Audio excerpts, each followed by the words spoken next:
Welcome everyone to the squash match, and god damn it, it's been a while since I've done one of these.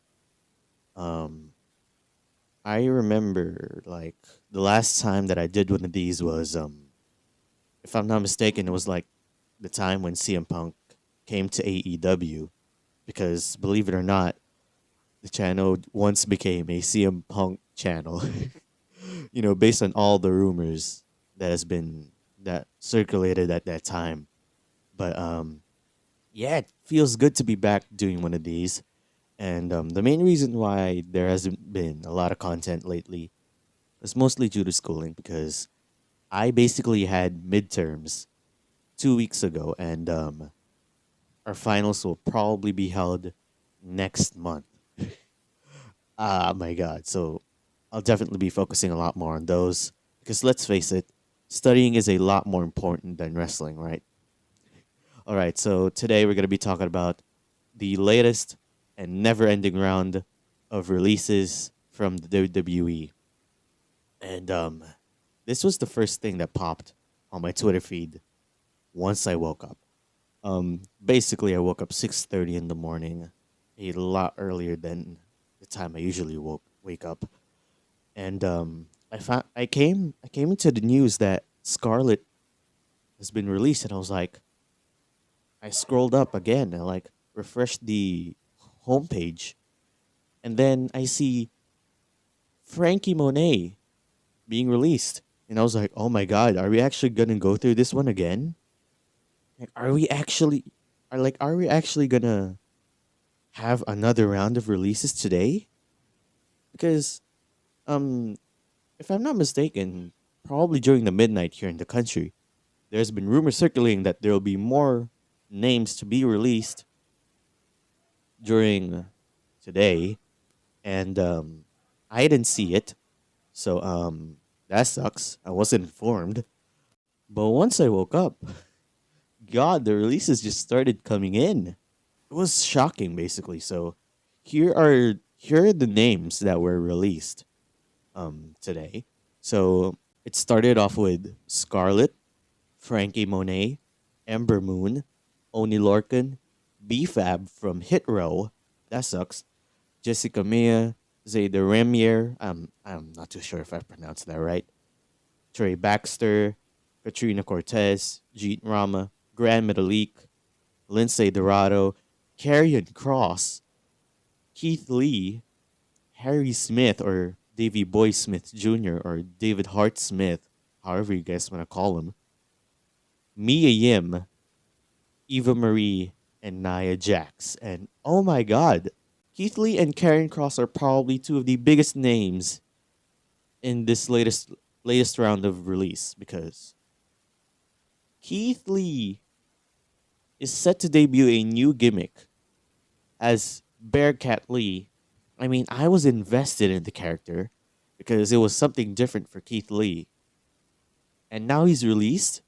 Like they did the same thing with Malachi Black when he suddenly attacked Big E during that one episode of SmackDown,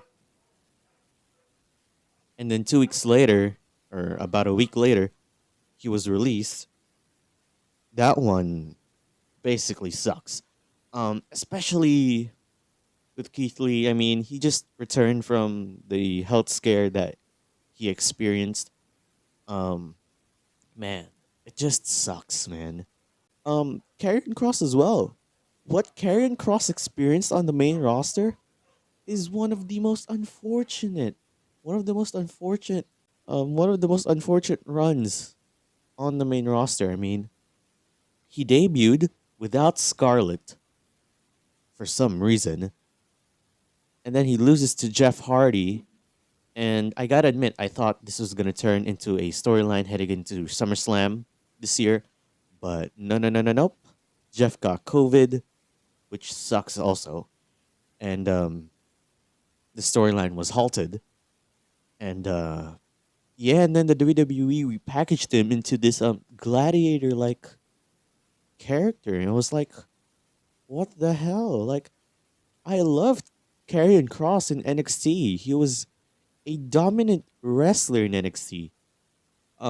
He had a pretty good NXT championship reign. And then he lost to Jeff Hardy in that fashion. I was like, yeah, this might turn into a storyline. But then Jeff got COVID, and then the storyline was effectively canceled. And then I was just like, oh man, what a waste of potential, basically. All of these names, of course, aside from Nia Jackson, Eva Marie, what a waste of potential for all of these wrestlers. Mia Yim was recently drafted to Raw as well, right? Mia Yim has been recently drafted to Raw, and now she's never got the chance to wrestle. Um, man, it just sucks. Like Mia Yim could have been like a really good, a really good name for the women's division on Raw. But man, that sucks. I mean, once I heard Keith Lee was released, and I was like, "Yo, who's next? Mia Yim?" I mean, that's what happened with Scarlett and Karrion Kross. Like, who's next? Mia Yim? And then I refresh the page, and then it says Mia Yim has been released. God damn it. Basically, unfortunate for everyone who's been a part of the releases. But not to be selfish, I would love I would love to see them succeed in other companies because let's face it, um, just like what Jonah Rock or Bronson Reed said on Twitter, he said on one tweet that the place we obviously know what he's pertaining to is not the end all and be all of pro wrestling because there are other alternatives.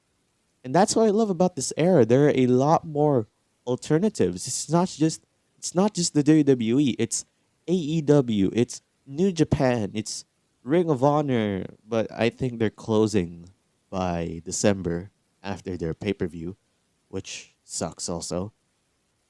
But yeah, basically there are a lot more alternatives than ever. Like compared to the 90s, compare compare modern day wrestling to 90s wrestling like the Attitude Era.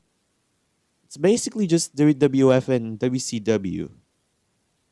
But now there's a lot more alternative for the released wrestlers to go. And that's what I love about modern day wrestling because like what Jonah Rock said, it's not it's not gonna be the end of the world if you're released in a WWE. I mean, there are other companies that would probably treat you better and give you the exact same money, or probably not, but at least you're having fun wrestling. Because, I mean, look at John Moxley. He wasn't really about the money while he's wrestling in the WWE. He just wanted to wrestle, basically. Same thing goes with Brian Danielson. Um, but yeah, there are a lot more alternatives.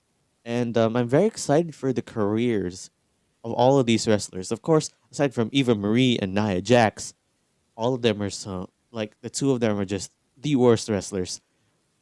But wait a minute. Before we end it, somehow Jackson fucking Riker somehow escaped again. God damn it.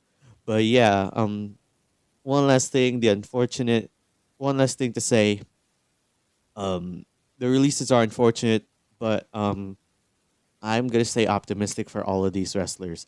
I hope they succeed in wherever company they're going, and yeah, I can't wait to see all of them succeed, especially Keith Lee and Karrion Cross, because right now I would love to see Killer Cross once again and Lady Scarlet in the Indies or probably in AEW, but I feel like they're not gonna go to AEW because let's face it, the roster in there is too crowded.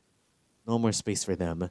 So yeah, I am hoping for the best for all the released wrestlers and yeah, I can't wait to see what they're gonna be up to in the future. So yeah, thank you guys so much for listening. I hope you all enjoyed.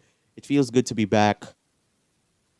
Probably for like a few more, like probably just today, and then the next episode is gonna be this December, which will be the second annual 123 Awards. I am gonna be holding the first ever 123 Awards to be uploaded on YouTube by December. Because if you guys are like the OG listeners, I did the 123 Awards audio only for the first time last year, and today this year I'll be releasing the 123 Awards on YouTube as well. So I'm very very excited for that. Make sure to watch out for all the nominees, and yeah, basically nothing but the best for all the wrestlers that have been affected by the releases. And yeah, thank you guys so much for listening. I hope y'all enjoyed. Make sure you guys go like, comment, and subscribe. And yeah, see y'all later. Peace.